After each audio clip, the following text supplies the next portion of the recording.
આ તરફ વાત કરીએ મહેસાણાની। મહેસાણામાં પણ એક ઘટના બની છે જેમાં માનવ આશ્રમ પાસે અજાણ્યા શખ્સોનો આતંક જોવા મળ્યો છે, જેમાં 10 જેટલા શખ્સોએ કારના કાચની તોડફોડ કરી છે।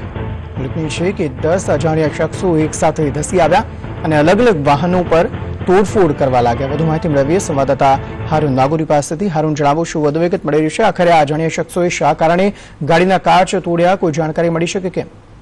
જી, મહેસાણા માનવ આશ્રમ ચોકડી ઉપર મહાદેવ ગેરેજ આવે છે, જ્યાં આજે બપોરના સમયે અચાનક 25 જેટલા લોકોનો ટોળો ઘસી આવ્યો હતો અને માનવ આશ્રમ ઉપર પડેલી ગાડીઓમાં તોડફોડ કરી હતી।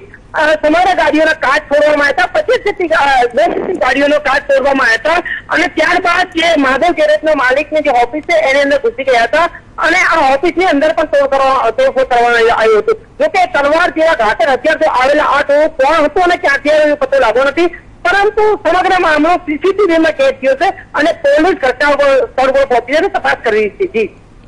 જી, આભાર સમગ્ર માહિતી આપવા બદલ।